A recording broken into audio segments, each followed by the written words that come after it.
Magandang araw sa lahat. Welcome po ulit dito sa atin channel, Ang Biyahe e Komida. Maraming salamat sa lahat ng nag-subscribe, indeed.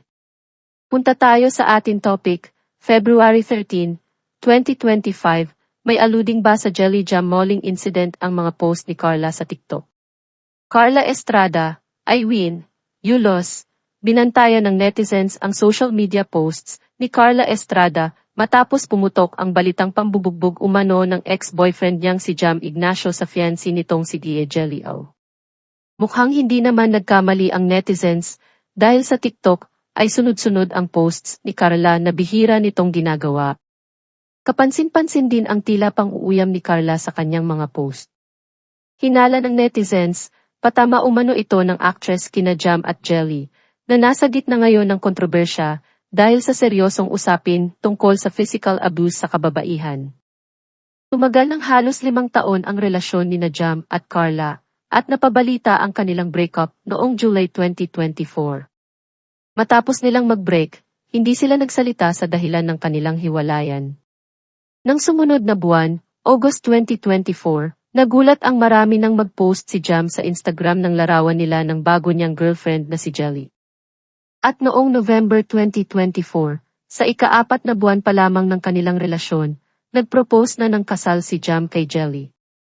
Sa isang TikTok post ni Carla kahapon, February 12, 2025, makikita siyang nagpapafacial habang sinasabayan ang kantang Do You Miss Me ni Jocelyn Enriquez, maririnig sa lyrics, The radio plays our favorite song. And it's what keeps me holding on, baby. Do you miss me now that I'm gone? The radio plays our favorite song. And it's what keeps me holding on, baby. Do you miss me now that I'm gone?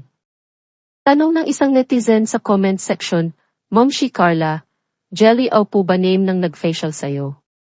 Dagdag pa ng netizens, POV, yung gusto asarin ni ate girl si Carla, pero karma dumating sa kanya. Pagsang-ayon ng isang netizens, like na pasabi ako ng deserve. Ang tanong ng netizen ay nag-ugat sa Instagram story ni Jelly ilang oras bago ang pambubugbog umano sa kanya ni Jam, kung saan makikitang nagpapalinis ng kuko ang DJ sa isang nail salon. Miss Carla, ang pangalan ng manikurista ni Jelly. Caption ni Jelly sa kanyang post, halika na lang mag-talk ini. Go at Carla. Ang sunod na post ni Carla sa TikTok ay nagmamaganda lang siya habang sinasaliwan ng linya ng kantang Honestly ng Harem Scarem. Sabi ng isang netizen sa post niyang ito, parinig pa ng parinig si girl, ayuon kala naka-jackpot sa isa pa niyang post, sinabayan ni Carla ang audio ng kanta ni Nicki Minaj na Itibitipigi. Maririnig dito, I don't even know why you girls bother at this point, like, give it up, it's me, I win, you lost, ha ha ha ha. Sa comment section pa rin ng mga TikTok post ni Carla ay marami ang nagpaabot ng mensahe kay Carla. Narito ang ilan sa kanilang mga comment sa isa pang video na ipinost ni Carla sa TikTok. Kunyari ay sinasagot niya ang tanong ng isang voice-over. Sabi dito, kumusta ang araw mo? Sagot ni Carla, good. Tanong muli sa kanya, yes. Sagot niya, yeah. Maganda ang wire machine. Hinala ng netizens, base sa comments, patama raw ito ni Carla kay Jelly. Narito ang kanilang mga komento. Sa sumunod namang post ni Carla, makikita siyang naglilip aswens ng kanta ni Jaya na, Wala na bang pag-ibig? Habang kumakanta ang actress TV host ay nag-aayos siya ng buhok at tumatawa na tila ng aasar. Sinasabayan niya ang lyrics na ito, pag wala ka na sa aking tabi, tunay na di magbabalik, ang dating pagmamahalan, pagsusuyuan at tuluyan bang hahayaan, wala na bang pag-ibig sa puso mo at di mo na kailangan ang pag-ibig na dati walang hanggan, paano kaya ang bawat nagdaan, ayon sa netizens, malinaw na parinig daw ito ni Carla kay Jelly. Narito ang kanilang mga komento, nitong January 2025, lamang, diretsahang pinangalanan ni Jelly si Carla sa kanyang Instagram story tungkol sa kanyang trabaho.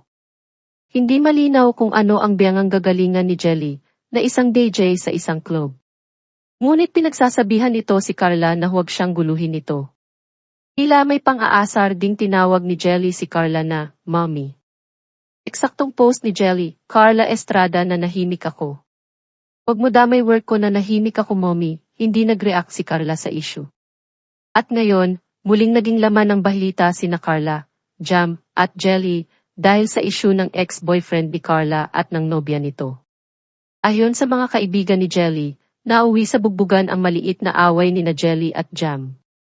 Hanggang ngayon ay nananatiling tikom ang magkabilang kampo ni na Jelly at Jam sa insidente. How was your day? Good. Yeah? Yeah.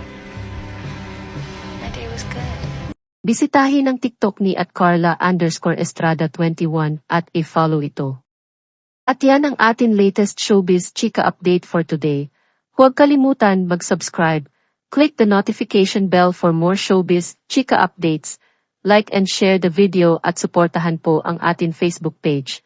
Maraming salamat sa lahat ng nag-subscribe. Indeed. Magandang buhay sa lahat, paalam.